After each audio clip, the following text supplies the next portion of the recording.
Mayong buntag mga kaigsunan, mga argumento sa atong mga pinangga nga mga pundok ipagtukod og tawo. Atong hatagan maigsuon og pagtagad aron dili kita malipat sa mga lipat-lipat nga mga argumento. Matod pa nila maigsuon nganong imbiya kuno sila sa simbahan nga gitukod sa atong Ginoo nga mao simbahan Katoliko tungod sa mga pari. Kaya nakabasa daw kuno sila sa balaang kasulatan. Atong basahan maigsuon ang ilang gibasa.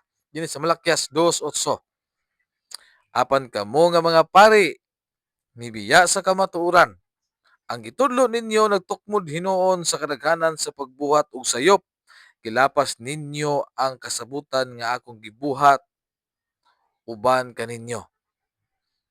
Muna maigsuon ang ilang mga atake aron makapangilad sila og tao o mga sa mga tao nga inosente. Og ang wala nila masayre maigsuon nga aduna po'y tubag niini dinhi sa Malakyas kapitulo 3 bersikulo 3. Muanhi siya sa paghukom sama sa tigputli sa plata.